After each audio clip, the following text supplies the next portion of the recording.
45장 1절에서 10절까지입니다. 우리 다 찾으셨습니까?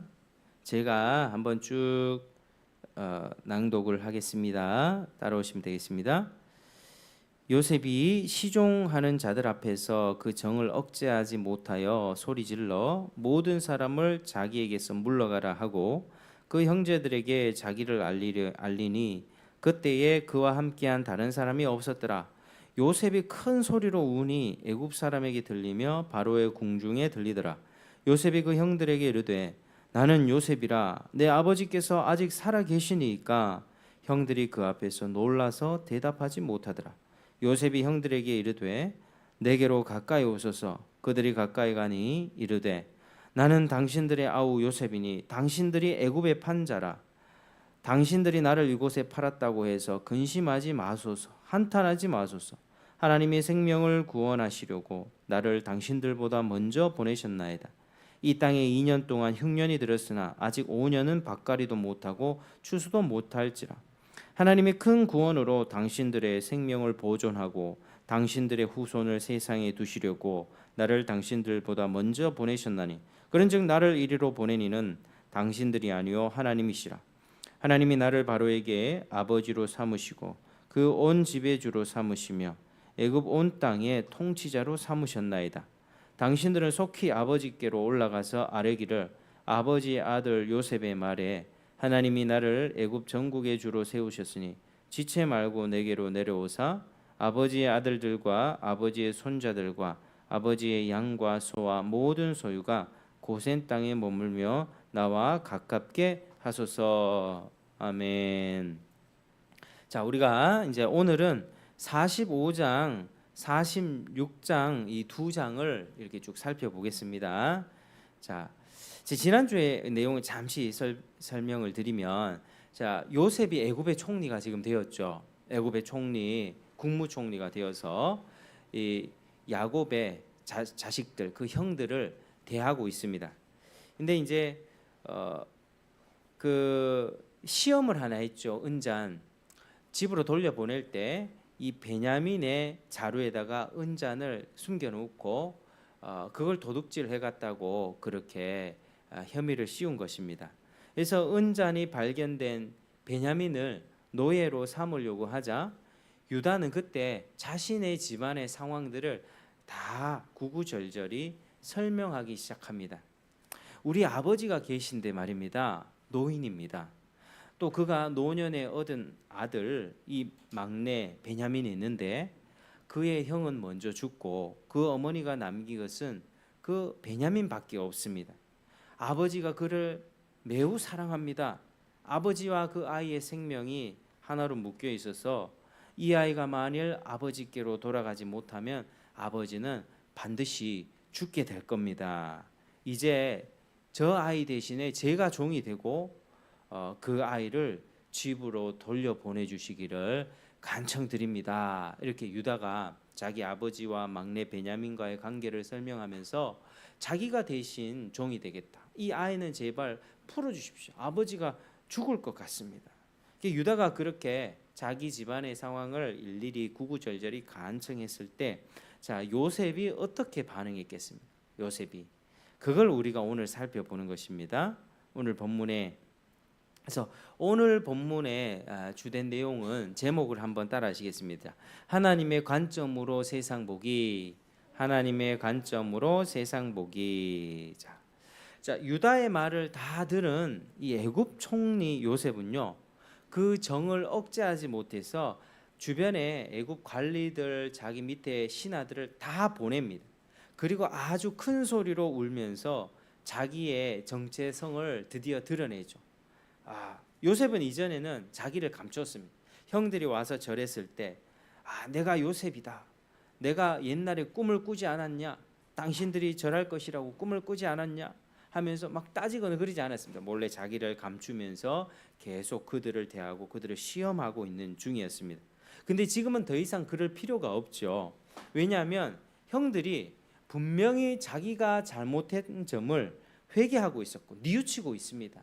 자기들이 과거에 동생 요셉을 팔아버린 것에 대해서 좀 뉘우치고 있고, 그리고 늙은 아버지 야곱이 지금 130세입니다. 지금 130세고 여기서 이제 17년을 더 살게 돼서 147세에 죽게 되는데 지금 아주 노년이라 아버지에 대한 그들의 효성을 지금 확인했습니다. 형들이 옛날처럼 동생을 막 미워하거나 또 아버지 편애하는 아버지를 향해서 막 그런 모습이 아니라 또 동생 베냐민에 대한 사랑도 순수하다는 것을 지금 봤기 때문에 더 이상 자신을 감추지 않고 자신을 드러냈습니다. 그래서 그동안 자기를 내가 요셉이다라고 얘기하면서 그동안 얼마나 그 감정이 억제되어 있겠습니까? 형들 보면서 뭐 여러 가지 노예로 팔렸을 때부터 그 기분, 그리고 애굽에서 밑바닥 생활하면서 겪었던 서름들, 형들을 향해 어떤 원망들, 아버지를 향한 그런 그리움들, 뭐 이런 것들이 막 섞여 있었지 않습니까? 그게 한순간에 막 폭발하면서 크게 울부짖었던 것입니다. 나는 요셉이라, 나는 요셉입니다. 이렇게 드디어 자신을 드러냅니다. 그래서 먼 이국 땅에 노예로 팔았던 동생이 그 철없던, 그 순수했던, 자기가 꿨던 꿈을 그대로 형들에게 말하면서 형들의 기분이 어떠할까 생각하지도 못했던 그 요셉이 지금은 총리의 모습으로 바로 앞에 딱 서 있는 것입니다. 그런데 그들 앞에 요셉은 어떤 모습으로 서 있는가? 그들을 보복하고 그들에게 벌 주기 위한 심판자의 모습이 아니라 화해를 가진 용서자의 모습을 갖고 나타났는데, 왜 그러냐면 그들이 변화됐기 때문입니다. 그들이 희생하면서 서로 섬기려고 하고 아버지를 챙기고 막내 베냐민을 걱정하는 그런 모습을 봤기 때문에 자기의 정체성, 나는 당신들의 요셉입니다라고 드러냈던 거죠. 만약에 그러지 않았다면 어떻겠습니까? 여전히 형들이 옛날처럼 싸우고 너 때문에 그러지 않았냐, 옛날에 요셉 그거 팔아먹은 거 네 잘못이다 막 하면서 막 서로 싸우는 모습을 보고 여전히 같은 모습이었다면 아마 요셉은 그들을 처벌하는 심판자의 모습으로 자신을 드러냈을 거죠. 당장 모두 다 가둬라 뭐 이런 모습으로 섰을 것입니다. 근데 지금 형들의 마음이 누그러져 있고 옛날에 비해서는 많이 변화되어 있었습니다. 세월 가운데 정말 수십 년의 세월 속에서 이 형들도 변화됐고 요셉도 변화됐던 거죠. 그러니까 하나님을 믿는 사람들은요, 이 시간이 흐르면 변화되어 있습니다. 왜요? 하나님을 안 믿는 사람이 시간이 오래 지난다고 해서 자연적으로 변화될까요? 또 그렇지는 않거든요.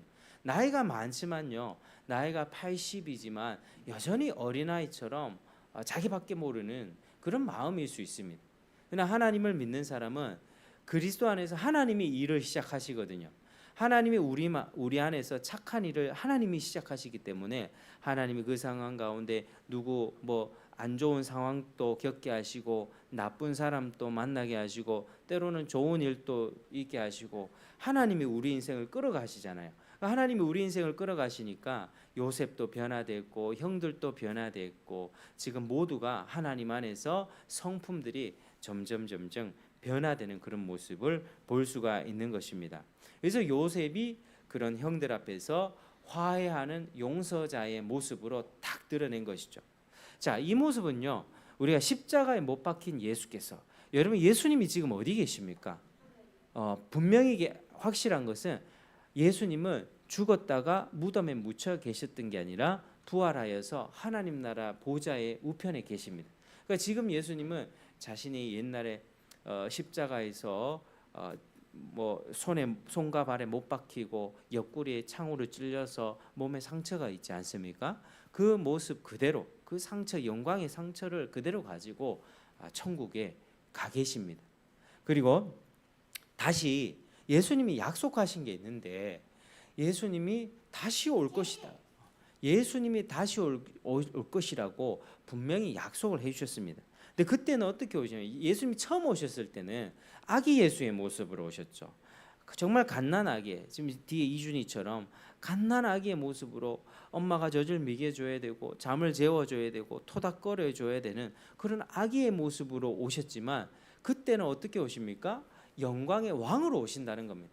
온 세상을 심판하는 왕 능력과 권세, 왕이 임하면은 어떻습니까? 그의 백성들은 엎드려 절할 수밖에 없는 그런 강력한 왕권을 가지고 오시는데, 그것과 비슷한 이치입니다. 지금 죄가 드러나서 회개한 자에게는 이 예수님이 너무나도 감사하고 고마운 분으로 오게 될 거예요. 예수님이 딱 오셨을 때 내가 죄를 회개하고 예수님을 믿고 살아갔던 사람에게는 영원한 안식과 위로로 들어가게 되겠죠. 하나님 나라 들어가게 되는 그 시작이 되는 겁니다. 그런데 가장 복된 날이 될 것이지만 그날까지도 자기 죄를 숨기고 있는 거야. 내가 뭐 그렇게 잘못했는데 자기 죄를 꽁꽁 숨기면서 그렇게 그날까지 회개하지 않고 살아가던 죄인들에게는 예수님을 이렇게 다시 오시는 예수님을 뵈며 그 사람들에게는 예수님이 어떤 모습일까요? 심판자의 모습이겠죠. 두려운 심판자의 모습으로 그들에게는 영원한 저주를 받게 되는 그런 날이 될 겁니다. 그래서 여러분, 지금 요셉은 변화된 형들 앞에서 화해하는 모습으로 나타났던 것처럼 우리가 지금 우리 죄를 회개하고 지금 예수님을 믿고 은혜를 받고 하나님을 붙잡고 살아간다면 예수님이 다시 오실 때 우리는 하나님이 두려운 하나님으로 우리가 뵙지 않을 겁니다. 우리가 하나님 앞에서 정말 우리 죄를 자백하고 용서받았던 사람들은 하나님을 너무나도 그 사랑의 하나님, 아버지 하나님, 나를 영원한 천국으로 인도해 주시는 그 자비로운 분으로 우리가 뵙게 될 것입니다. 그래서 우리가 언제 은혜를 받아야 되겠습니까? 죽기 전 누구한테 예수님을 얘기하면요, 죽기 전에 믿으면 되잖아요, 이래 얘기하거든요. 자기 할 거 하고 싶은 거, 죄 짓고 싶은 거, 돈 벌고 싶은 거, 먹고 싶은 거, 놀러 다니고 싶은 거 다 하다가 죽기 전에 믿으면 되잖아요 하거든요. 자기가 언제 죽을 줄 알고. 자기가 죽는 거는요, 그 예상 못합니다. 그 자기 죽음은요, 언제 어떻게 찾아올지 모르는 거예요. 그리고 죽기 전에 이렇게 뭐 병상에 누워서 죽기 전에 내가 믿고 싶는다고 한들 믿음이 생기겠습니까? 믿음은요, 자기가 나 믿어야지, 나 내년 1월 1일부터 믿어야지, 이렇게 해서 믿음이 생기는 거 아니라니까요. 주님이 전도자를 보내주시고 교회에 이 강단을 통해서 말씀을 막 들려줬을 때, 그때 우리가 살아온 세월을 생각해 보십시오. 내가 젊었을 때 말씀 들을 때하고 지금 들을 때하고 반응이 있습니까? 이게요, 하나님께서 딱 열어주시는 그때가 있습니다. 그러니까 내가 언제부터 나는 믿을 거야, 그거가 아니라, 그렇게 되는 게 아니라는 거예요. 언제 어떻게 하나님이 임할지 모르니 우리는 매주 주일 예배를 통해서 하나님 오늘 은혜 주실 거야, 하나님 오늘 은혜 주시길 바랍니다, 이런 마음으로 교회를 나오는 거예요. 새벽에도 오는 거고 뭐 수요일도 오는 거고. 그래서 어떻게든 은혜 받을 수 있는 이 자리를 지키셔야 되는 겁니다. 그래서 이 예배 자리를 떠나서 내가 어디 놀러 갔다, 내가 어디 다른 데 갔다 은혜를 받을 수 있겠습니까? 하나님 말씀이 공적으로 선포되는 이 자리, 지금 은혜를 받아야만, 지금 내 죄를 회개하고 지금 하나님 앞에 용서받고 내가 언제 하나님이 부르신다 할지라도 천국 갈 수 있는 준비를 바로 지금 해야 됩니다. 정말 지금이 중요합니다. 그래서 지금이 은혜 받을 기회라는 사실을 잊지 마시길 바랍니다. 한번 따라 하시겠습니다. 지금이 은혜 받을 기회입니다. 지금이 은혜 받을 기회입니다. 지금이 용서받을 기회입니다. 지금이 용서받을 기회입니다. 그러니까 성경에 보면 뭐 예수님 시대에 또 예수님의 제자들 시대에 마음이 약간 왔다 갔다 했던 사람들이 있거든요. 하나님 말씀 들으면서도 뭔가 두려워하면서 떨면서도 그렇게 살면 안 되지 하면서도 믿음을 결단하지 않았던 사람들이 있거든요. 신약 시대 때도 보면 뭐 헤롯 왕 같은 사람, 헤롯, 바울의 이야기를 들으면서 또 벨릭스와 같은 사람들, 그런 사람들 총독이었거든요. 그런 이야기를 딱 들으면서 하나님의 심판이 있다는 걸 알면 두려워 떠는데 자기 죄를 버리지 않는 거예요. 헤롯 같은 경우는 자기 동생의 아내를 취해가지고 불륜을 저질렀거든요. 세례요한이 그걸 가지고 막 책망을 했을 때 그 죄를 버리지 않았어요. 찔림을 받았는데 그 죄에 대해서 뭔가 잘못한다는 걸 느꼈는데 죄를 버리지 않은 거예요. 그러니까 양심의 가책을 받는 거하고 그 죄를 주님 앞에 다 자백하고 회개하고 하나님의 자녀로 완전히 변화되는 것은 다른 문제입니다.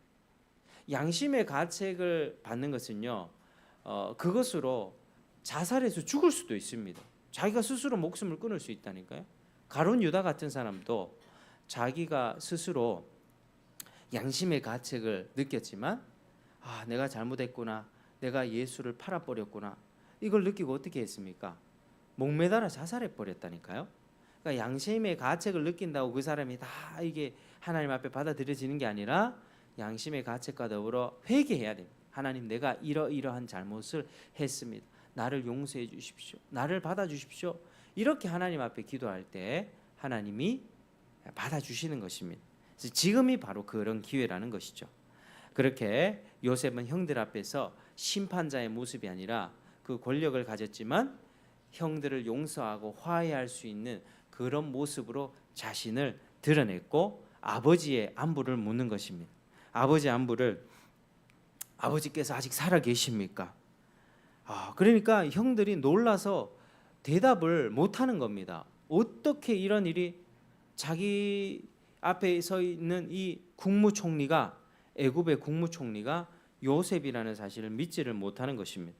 그래서 과거 요셉한테 잘못했던 게 많았잖아요. 요셉을 옷을 다 벗겨버려 가지고 구덩이에 가뒀고 살려달라고 애걸할 때 그걸 못 본 척하면서 저 상인들한테 팔아버리자, 요셉을 꺼내 가지고 그 발가벗은 채로 상인들에게 팔아버렸습니다. 그러니까 자기들이 옛날에 했던 잘못을 기억하면서 그가 혹시 보복하지 않을까 두려워하면서 정신이 혼미할 지경이었다라는 겁니다. 그래서 이 요셉은 형들을 안심시키려고 애를 씁니다. 요셉이 그들을 처단하지 않고 그들에게 복수하지 않고 나는 당신들의 아우 요셉입니다라고 하면서 그들을 안심시키죠. 그리고 45장 5절을 읽어볼까요? 5절. 자, 45장 5절 어린이들도 같이 5절. 자, 시작. 당신들이 나를 이곳에 팔았다고 해서 근심하지 마소서, 한탄하지 마소서. 하나님이 생명을 구원하시려고 나를 당신들보다 먼저 보내셨나이다. 아멘. 자, 여러분, 이 정말 위대한 말 아닙니까? 근심하지 마십시오. 한탄하지 마십시오. 여러분 같으면 어떻겠습니까? 이 형들이 자기를 팔아버렸다니까. 지금 수십 년이 지나서 자기는 애굽의 2인자가 돼 있고 형들이 자기 앞에서 절하고 있습니다. 여러분 같으면 어떻겠습니까? 좀 뭐라 하고 좀 벌하고 이런 마음이 들지 않겠어요? 그러나 요셉은 그런 모습이 전혀 없습니다. 어떻게 또 얘기하는가? 하나님이 나를 보내셨다. 당신들이 나를 판 게 아니라 하나님이 나를 보내셨다. 자, 7절 8절도 같이 읽어볼까요? 7, 8절. 자, 시작. 하나님이 큰 구원으로 당신들의 생명을 보존하고 당신들의 후손을 세상에 두시려고 나를 당신들보다 먼저 보내셨나니 그런즉 나를 이리로 보내니는 당신들이 아니요 하나님이시라. 하나님이 나를 바로에게 아버지로 삼으시고 그 온 집의 주로 삼으시며 애굽 온 땅의 통치자로 삼으셨나이다. 아멘. 하나님이 당신들의 생명을 보존하려고 당신들의 후손을 세상에 두려고 나를 보냈다. 당신들이 나를 판 게 아니라 나를 보낸 것은 하나님이시다. 이렇게 고백합니다. 그래서 하나님이 나를 바로에게 아버지로 삼으시고 그 집의 주인으로 삼으셨다. 애굽의 통치자로 하나님이 세우셨다. 요셉은 형들이 너무 염려하지 않도록 노력했습니다. 자기가 애굽에 미리 와서 총리의 자리에 오른 게 하나님의 뜻이다. 하나님이 그렇게 하셨다. 형들이 자기를 노예에게 그 상인들에게 판 사실로 인해 걱정하지 마십시오. 그렇게 격려를 하는 아주 마음이 넓은 사람으로 바뀌어 있었습니다. 근데 요셉의 형들 입장에서는 그런 말 몇 마디가 그들의 어떤 두려움을 해소할 수 있었던 것은 아니겠죠. 그러나 이 요셉의 형제들이 가졌던 불안감과는 달리 요셉은 형들에 대해서 전혀 악한 감정이 남아 있지 않았습니다. 왜냐하면 하나님의 그런 뜻과 하나님의 인도하심을 명확하게 알고 있기 때문입니다. 여러분, 우리가 창세기를 보면서 우리가 지금 설교의 제목이 뭐냐면요, 구속사거든요. 하나님이 세상을 창조했고 또 죄를 범한 그 아담과 하와 그리고 그 후손들이 지옥을 가게 되고 영원한 벌을 받게 되는데, 하나님이 이 죄인들, 온 인류의 죄를 어떻게 해결하시는가, 하나님이 그 계획을 창세기부터 보여주시는 겁니다. 아담과 하와에게 구원 계획을 가르쳐 주셨죠. 여자의 후손을 보내주셨어. 여자의 하와로부터 그 후손 중에서 누군가가 와서 사탄의 머리, 자신들을 죄짓게 만들었던 뱀의 머리를 깨부술 거다, 이렇게 약속하셨습니다. 근데 하나님이 그 여자의 후손을 누구의 씨를 통해서 보내주시기로 작정하셨는가? 바로 아브라함의 씨를 통해서. 아브라함은 우리가 봤을 때는 저 유대 사람이죠, 히브리 사람이죠, 한국인이 아닙니다. 우리가 봤을 때는 외국인입니다. 하나님이 그 히브리 사람, 바로 그 유대인 아브라함, 이 유대인이란 말은 나중에 생긴 말인데, 이 아브라함을 통해서 이 메시아를 보내주겠다 약속하셨습니다. 작정하셨습니다. 그리고 아브라함의 아들 이삭에게 그 약속을 건네줬고, 또 그 아들 야곱을 통해서 이제 어떻게 됩니까? 이스라엘 민족을 이루게 되죠. 이스라엘 민족을 이루게 되면서 그 민족 가운데 왕들이 나오게 됩니다. 근데 그 왕 중에 예수님의 통치를 가장 구현한 왕이 있었습니다. 그게 바로 다윗 왕입니다. 이스라엘 민족 가운데 다윗 왕은요, 하나님 나라는 이런 나라가 될 것이다 맛보기로 보여준 나라가 다윗 왕국입니다. 정의롭고 공의롭고 어딜 가든지 이길 수밖에 없었던, 많은 주변의 이방 민족들이 절하고 조공하고 두려워서 떨고 하나님을 잘 믿고 백성들을 잘 다스렸던 그 왕이 다윗 왕이거든요. 그러니까 다윗 왕 시대를 보면 하나님이 바르게 통치한, 하나님이 정말로 제대로 통치하는 나라는 이런 나라가 될 것이구나라는 것을 다윗 왕국을 통해서 보여주시고, 예수님이 나중에 누구의 후손으로 오셨나? 다윗 왕의 후손으로 오셨습니다. 그러니까 다 연결이 돼 있죠. 창세기부터 요한계시록까지.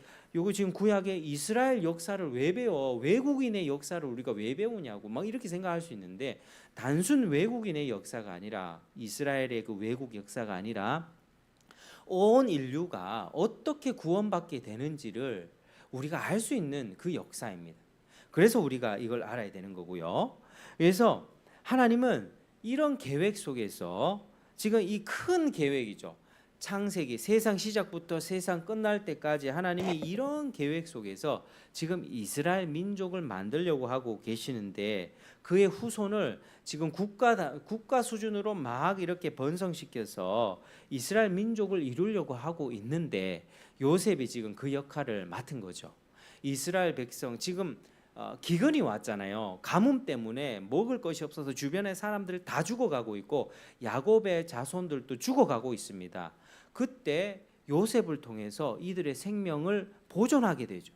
이들이 이제 애굽에 내려와서 살게 되는데, 요셉이 이 중요한 일을 맡게 됐다는 겁니다. 하나님이 요셉에게 그 일을 맡겨 주셨습니다. 그래서 요셉도 알고 있는 거예요. 하나님이 이런 구원의 계획 속에서 나를 이 생명의 보존자 역할로서 나를 불러주셨구나, 이걸 아는 겁니다. 그래서 처음에 형들 때문에 노예로 팔려갔을 때 울면서 막 괴로워하면서 밑바닥 감옥에 갇히고 했을 때는 잘 몰랐지만, 점점 시간이 흐르면서 하나님이 자기에게 주신 꿈의 의미, 어떤 꿈 꿨습니까? 해와 달과 11별이 자기에게 절하는 꿈, 곡식단을 이렇게 세웠더니 형들이 세운 곡식단이 자기한테 세운 곡식단 앞에 딱 엎드려 절하는 이런 꿈을 꿨지 않습니까? 근데 그 꿈이 그대로 성취가 됐죠. 가뭄이 와가지고 형들이 자기 앞에 절을 하면서 곡식을 사갔지 않습니까? 그러니까 하나님이 이렇게 역사하시는 것을 봤고 또 바로의 꿈을 해석해 주면서 7년에 흉년이 올 것이고 이 나라는 이걸 대비해야 됩니다. 앞으로 7년 풍년 그리고 7년 흉년이 올 것인데 대비하십시오라고 하면서 그런 것들을 다 하나님의 계획들을 자기가 보게 된 것입니다. 그래서 자기가 국무총리가 되면서 많은 사람들의 생명을 내가 지켜내고 보존하고 이스라엘 지금 야곱의 그 가족 그 후손들을 내가 보존해야 되는 그 일을 내가 하고 있는데 하나님이 나를 그 일에 사용하시는구나. 그래서 내가 옛날에 팔려갔었구나. 이거는 형들에게 따지고 형들에게 복수하고 해야 될 문제가 아니라 하나님께 감사하면서 하나님이 나에게 주신 일을 내가 해야 되는 거구나. 형들을 복수할 게 아니라 형들과 그 가족들을 다 데리고 와서 내가 이들을 복양하고 이들을 섬겨야 되는 거구나라고 그렇게 본인이 인지하고 있었다는 거죠. 그게 그러니까 형들에 대해서 악감정이나 원망, 불평 전혀 남아있지가 않습니다. 그래서 하나님이 나를 이리로 보내셨구나 하면서 위로하고 있는 거죠. 여러분 이게 요셉의 신앙이었습니다. 요셉의 신앙의 절정이었습니다. 한번 따라 하시겠습니다. 하나님의 관점으로 모든 것을 해석합니다. 시작. 하나님의 관점으로 모든 것을 해석합니다. 그러니까 내 관점으로 보는 게 아니라 하나님의 관점으로 나를 보는 거죠. 여러분 내가 내 관점으로 세상을 보면 어떻습니까? 내가 전부인 줄 알죠. 내가 살고 있는 이 대구 반야월 이게 전부인 줄 압니다. 근데 저 우주에서 나를 보면 어떻죠? 나는 한 점도 안 되거든요. 전 인류가 우주에서 이 지구를 보면 아주 조그만 이 지구가 요만한 점밖에 안 됩니다. 근데 이 지구를 보면 지구에 또 여러 나라들이 있고 바다도 있고 거기에 어떤 동네 사람들도 있고 막 옹기종기 모여서 사는데 진짜로 실제로 있잖아요. 우주 비행사들이 우주를 한번 다녀오잖아요. 우주를 다녀와서 달에 갔다가 지구를 보면 그 조그만한 그 행성에서 사람들이 서로 막 다투면서 살고 네 거 내 거 하면서 살고 하잖아요. 그걸 보면서 참 사람이란 존재는 참 저 광활한 우주 앞에 한 점밖에 되지 않는데 왜 다들 자기가 주인인 것처럼 사는가 그런 깨달음이 있다고 합니다. 실제로. 그러니까 하나님 거대한 그 하나님의 관점을 알고 나 자신을 보면 나는 별게 아니라는 걸 알게 되죠. 요셉이 그걸 깨달았다는 거예요. 하나님의 관점으로 자기가 받았던 고난을 해석하는 겁니다. 형들이 나를 팔아서 애굽으로 보내서 형들에게 복수할 거 이게 아니라 하나님이 그런 과정을 통해서 나를 애굽에 먼저 보내셨고 나를 훈련시켰구나. 밑바닥 생활하게 됐잖아요. 노예 생활, 감옥 생활하면서 자기의 과거의 아픔들과 슬픔들도 하나님 안에서 해석이 됐다는 거예요. 삶을 돌아보면서 자기가 국무총리가 된 것도 보고 있는 거죠. 자, 성숙한 신앙이 이런 신앙입니다. 여러분 교회 다닌다, 예수님을 믿는다, 그리고 믿음 생활을 오래 한다 할 때 우리가 어떻게 생활하는 겁니까? 우리의 마음이 이렇게 바뀌는 거예요. 전에는 표면적으로 반응하면 누가 날 짜증나게 하면 내 화를 내고 어떤 일이 생기면 불평하고 그냥 요것밖에 못 보죠. 내 눈에 거슬리는 거 있으면 싫고 내 눈에 짜증나는 거 있으면 절교하고 이렇게 살아갔지만 그게 아니라 하나님의 거대한 관점으로 세상을 보고 좀 나를 보면 이게 믿음이 엄청나게 성숙하게 되는 겁니다. 이것을 뭐라고 하냐면요. 섭리신앙이라고 합니다. 좀 추워요? 추우면 저기 좀 낮추세요. 25도로 낮추세요. 25도로. 도율이가 해. 25도로. 자, 그래서 이 섭리신앙이라고 하는데 26도로 해놓으세요.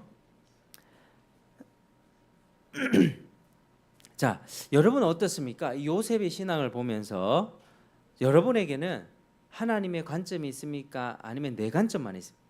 여전히 이렇게 내 안경을 쓰고 이렇게밖에 보지 못하지는 않습니까? 혹시 이 거대한 관점을 하나님의 관점을 봐야 내가 여기서 인생이 망하는 것 같고 온몸에 골병 들고 참 뭐 정말 밑바닥을 가도 이겨낼 힘이 있다니까요. 왜? 하나님의 거대한 계획 속에서 내가 그 과정을 밟고 있으니까요. 우리는 해피엔딩이라는 걸 알고 있으니까. 예수님이 다시 오시면 믿지 않는 사람에게는 완전한 멸망의 날이에요. 그러나 예수님 다시 오시면 우리 믿는 자에게는 해피엔딩, 행복하고 즐거운 종말이에요. 천국 가는 거예요. 그러니까 우리가 해피엔딩이라는 걸 알고 내 삶을 보면 내가 지금 병이 좀 나고 지금 돈이 좀 안 벌리고 사업이 쫄딱 망하고 막 이런 좀 어려움이 있다 할지라도 잘 버티고 견딜 힘을 얻을 수가 있는 것입니다. 여러분, 그런 인생은 고난이 왔을 때요, 과거를 돌아보면서 기도합니다. 하나님, 과거에 내가 이렇게 살아왔던 삶 가운데 하나님 돌아보게 되죠. 그리고 그 고난이 끝나고 어느 영광이 왔을 때, 좀 영광을 얻고 높은 자리에 하나님이 허락해 주셨을 때 어떻게 되죠? 겸손하게 됩니다. 자기가 높은 지위 얻었다고 막 교만하게 구는 게 아니라 하나님이 왜 나를 이렇게 높은 자리에 두셨는가를 생각하면서 섬길 생각을 하는 거예요. 내가 낮고 비참할 때는 하나님께 기도하고 참고요. 높아지게 해주시면 어떻게 한다고요? 사람들 섬긴다고. 내가 높아지면 내 밑에 사람들이 많아지잖아요. 그 사람 어떻게 하겠습니까? 내가 교만하고 막 자만스럽고 내 밖에 모르면 밑에 사람 괴롭습니다. 내 밑에 100명이 있다 하면 다 괴로워요. 근데 내가 겸손한 사람이 되고 내가 먼저 사람을 챙기는 사람 되면 내 밑에 있는 100명이 행복한 거예요. 왜? 섬기니까요. 그래서 요셉을 한번 보십시오. 요셉이 이 높은 자리에서 사람들을 어떻게 섬깁니까? 이미 7년 그 풍년 동안에 곡식을 다 모아놨잖아요. 곡식 저장고에 다 모아놔가지고 지금 주변 사람들 다 살리고 있어요. 다 곡식 나눠주고 있고요. 식량을 판매하면서 그들을 살리고, 한편으로는 애굽의 바로 왕의 입장에서 어떻겠습니까? 다 곡식을 잘 저장해도 판매를 하니까 그 애굽에 들어오는 그 수입이 장난이 아니겠죠.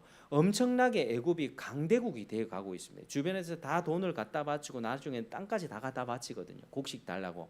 그러니까 애굽 바로 왕의 입장에서는 요셉 때문에 애굽 바로가 엄청나게 국방력이 강해지고 있습니다. 다른 나라는 다 굶어주고 있는데, 그래서 애굽의 국가를 아주 강하게 만들어줬고요.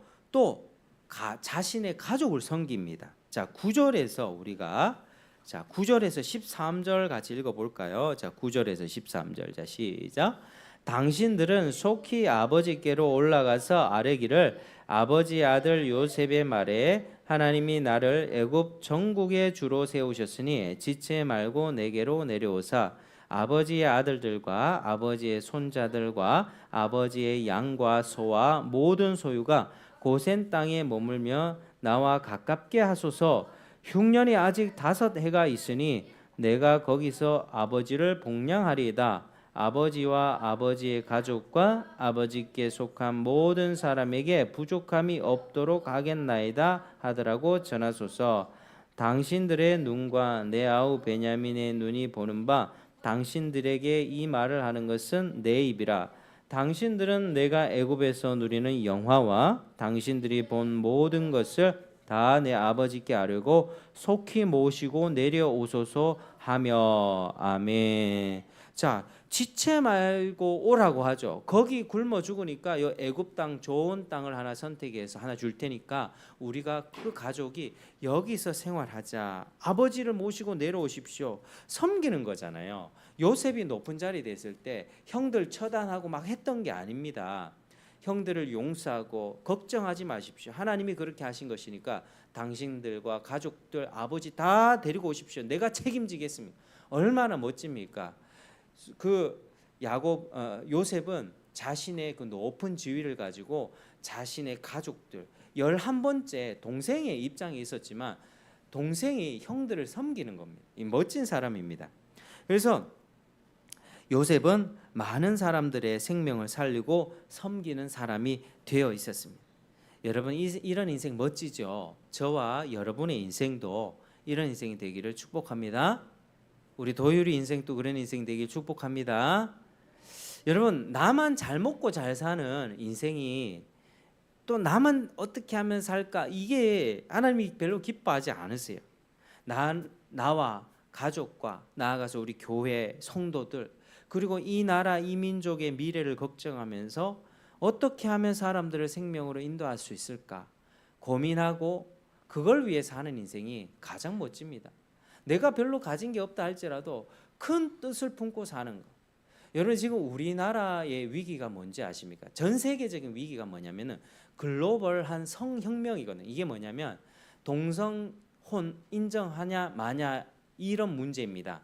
그러니까 사람들이 지금 생각들이 위에 철학자들부터 어떻게 얘기하냐면 내가 남자로 태어났지만 너 여자로 살고 싶으면 여자가 돼도 돼. 이 생각이 지금 굉장히 드라마나 영화나 사람들의 생각 속으로 침투하고 있거든요. 근데 문제가 뭐냐면 사람은요 죄인이기 때문에 그런 생각 할 수 있습니다. 왜 옛날부터 그런 죄가 있었다니까요. 동성애는요 오늘날의 죄가 아니라 옛날부터 있어 왔던 죄입니다. 그때부터 남색이란 게 있었어요. 남자 여자 심지어 짐승하고 성관계를 맺는 그런 죄악들이 있었다니까요. 그런데 문제가 뭐냐면요 지금 그걸 법으로 만들려고 한다는 거예요. 그걸 법으로 만들려고 해요. 남자와 남자 이번에 대법원에서 동성 연애자들 남자와 남자가 결혼해서 살고 있잖아요.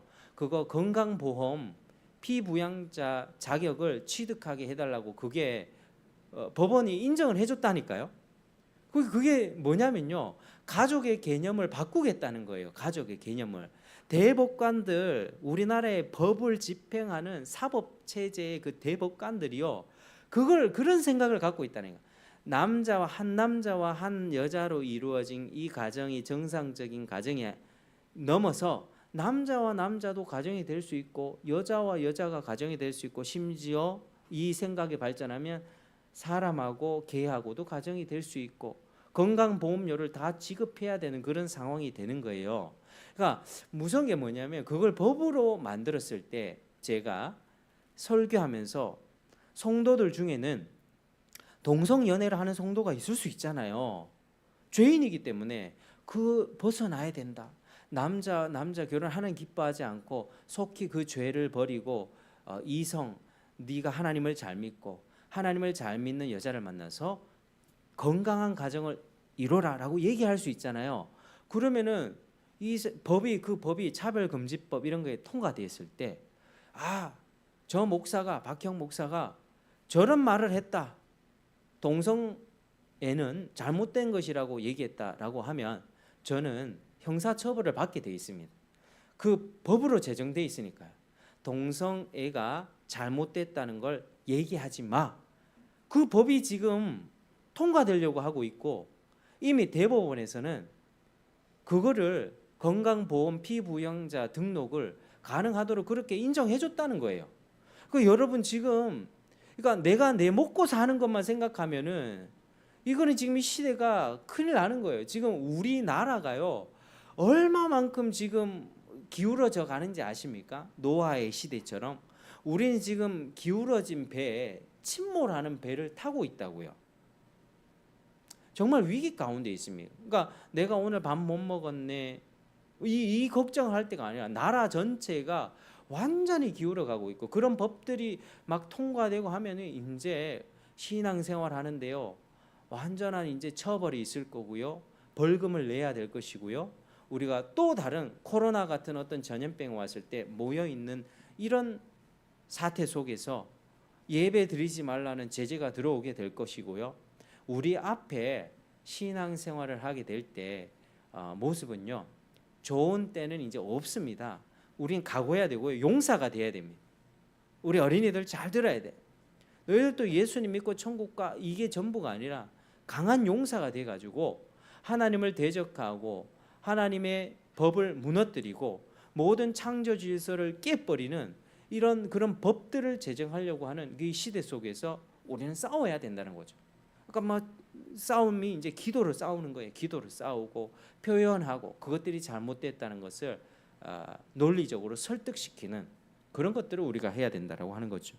그러니까 우리가 지금 형편이 내가 좋을 수도 있고 나쁠 수도 있어요. 하나님이 고난을 주시면 기도하면 되고요. 먹을 것이 없으면 하나님께 기도하면 되고, 하나님이 나를 높여주시면 사람들을 어떻게 섬길 수 있을지, 여러분 나만 생각하지 마시기 바랍니다. 주변의 사람들을 어떻게 하면 살릴 수 있을까? 그 사람을 어떻게 하면 하나님의 자녀로 회복시킬 수 있을까? 어떻게 하면 이 나라 이 민족이 하나님 앞에 바로 서게 할 수 있을까? 이거를 고민하고, 그리고 사람을 생명을 살리는데 쓰임받는 저와 여러분 되길 바랍니다. 그렇게 요셉은 베냐민을 안고 울었고, 형들과도 안고 울면서 과거에 억눌렸던 모든 감정들을 풀고 진심으로 형제간에 그렇게 화해를 할 수 있었다는 거죠. 자, 이제 요셉의 형제들이 애굽에 왔다는 그 소식을 듣고 바로와 신하들은 굉장히 기뻐합니다. 즐거워합니다. 그리고 가족들 내려오라고 하면서 애굽의 가장 좋은 땅을 주겠다라고 명령을 내리죠. 그게 바로 고센 땅이었습니다. 고센 땅. 자, 바로의 명에 따라 또 요셉은 아버지를 데려오기 위해서 수레도 보내고 예물들을 실어서 그렇게 형제들에게 다투지 말라고 그렇게 엄히 당부했습니다. 또 돌아가는 길에 싸울 수도 있잖아요. 옛날에 요셉 상인들에게 판 거 어떤 네 잘못이다 하면 서로 싸울 수 있잖아요. 따지면 싸울까 걱정했기 때문에 제발 서로 다투지 말라. 그리고 요셉의 형제들은 아버지 집에 돌아가게 됐습니다. 근데 그들의 심정이 어땠을까요? 매우 착잡하지 않았을까요? 오래전부터 아버지께 철저하게 속여온 상태입니다. 모든 걸 요셉의 옷을 벗겨가지고 짐승 피를 묻힌 다음에 아버지 이거 요셉 옷 아닙니까? 아, 내 아들이 죽었다. 지금 이러고 난 다음에 그 요셉을 팔았다는 그 내용은 진실은 꽁꽁 숨긴 상태로 살아가고 있거든요. 근데 아버지는 요셉이 죽은 줄로만 알고 있는데 모든 게 지금 들통날 형편입니다. 여러분, 죄는 언젠가 이렇게 드러나게 돼 있거든요. 죄는 하나님이 마지막에 다 드러내시고 우리가 살면서 어느 순간에 하나님이 드러내시기도 합니다. 근데 죄가 지금 드러나는 그 순간에 지금 요셉의 형제들은 아버지가 그 사실을 알게 되면 또 어떻게 될까? 어떤 반응을 보이게 될까? 우리는 어떻게 될까? 아무도 알 수가 없었습니다. 아버지가 또 어떤 충격을 받을지, 또 그 사실을 듣고 또 혹시나 무슨 일이 생기진 않을지, 어쩌면 수십 년간 자식들에게 속아왔다는 그 배신감에 더 충격이 될지도 모를 일이었습니다.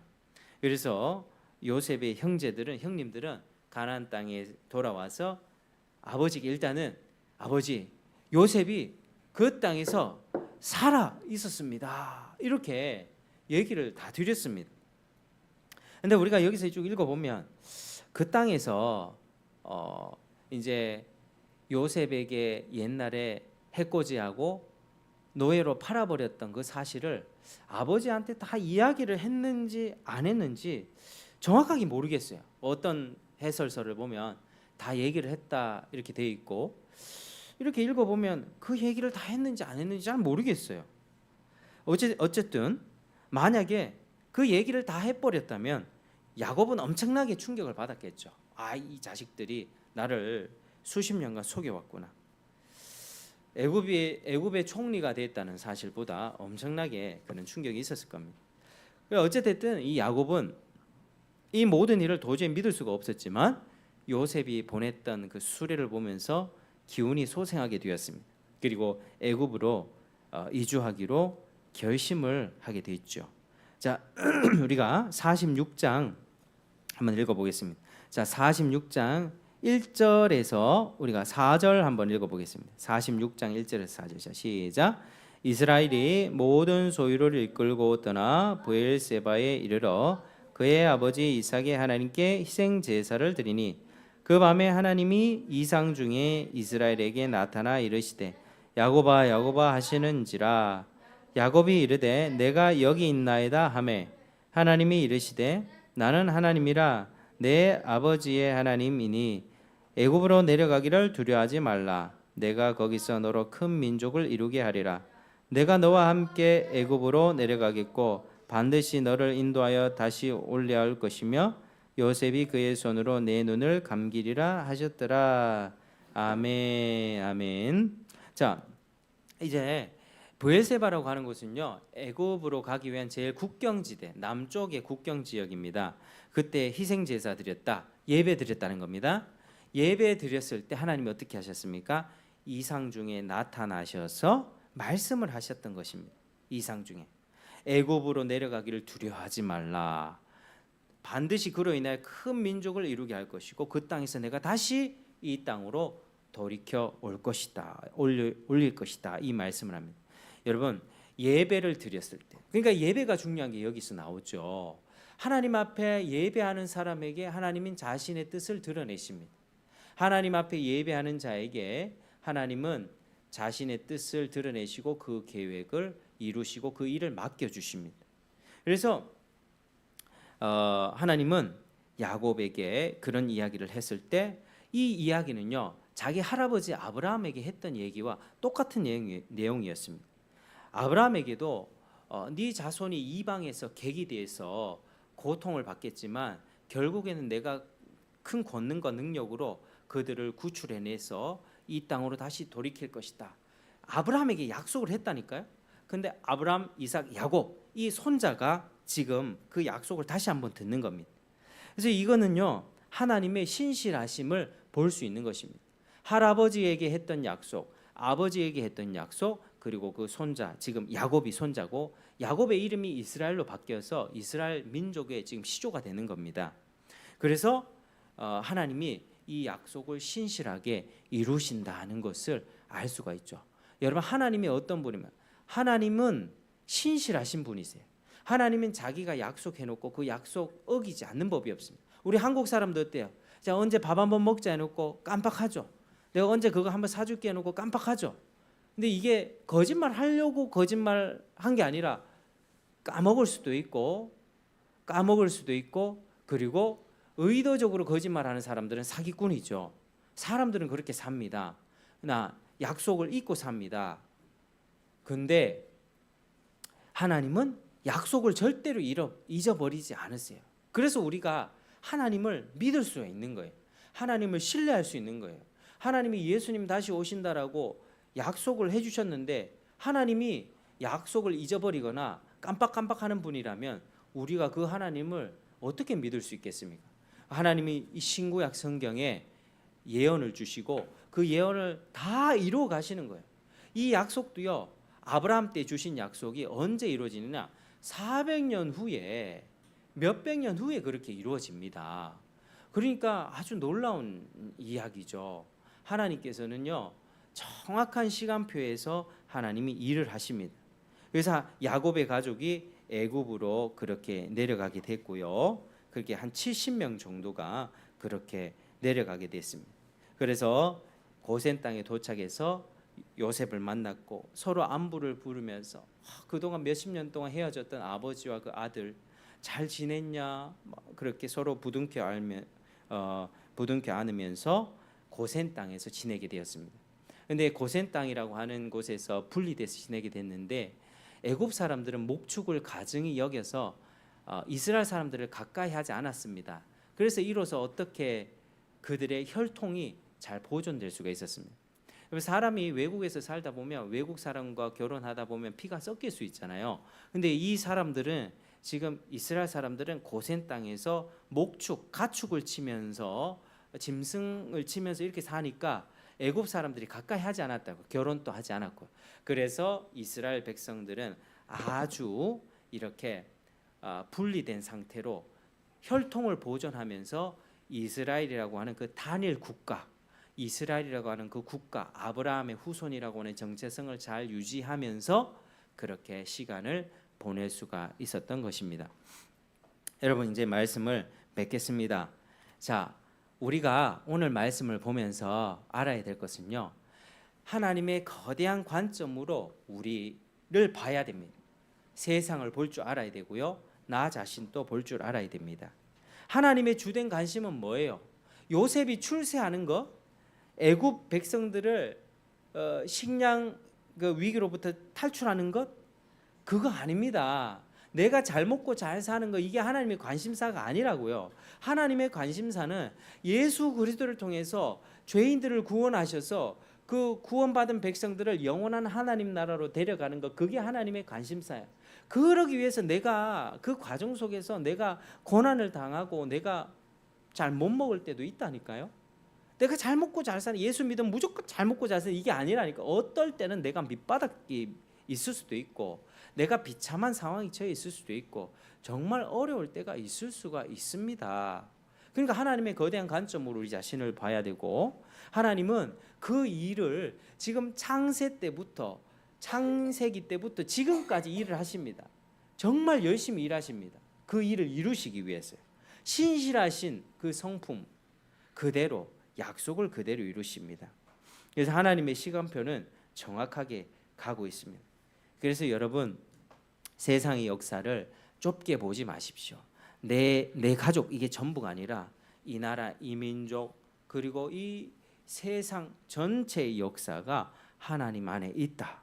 그리고 모든 질서와 법이 회복되는 그날이 옵니다. 예수님 앞에 모두가 무릎 꿇고 모든 불법과 무법과 이 질서 없는 혼란스러운 세상은 다 정리가 되고 악인들은 멸망받고 하나님을 잘 따르는 백성들이 온통 사랑의 법으로 충만하여서 영광스럽고 밝고 아름다운 그 나라는 결국에 완성이 될 것입니다. 여러분, 하나님의 거대한 구속사의 관점, 그 관점으로 나와 가족과 세상과 이 나라 민족을 보시길 바랍니다. 그리고 여러분이 구원을 받으시길 바랍니다. 구속을 받고 구원을 받고 구속사에 참여해서 영원한 하나님 나라의 완성에 여러분이 참여하게 되시기를 주의 이름으로 축복합니다. 기도하겠습니다. 하나님 아버지, 감사합니다. 오늘 또 이렇게 말씀을 살펴보았습니다. 거대한 하나님의 구속사의 관점으로 세상을 해석하게 도와주시고 주님을 섬길 수 있도록 복을 내려 주시옵소서. 그리고 우리 가운데 정말 구속에 참여하고 구속에 동참하고 여기서 한 분도 빠짐없이 다 하나님 나라에 들어갈 수 있도록 은혜를 베풀어 주옵소서.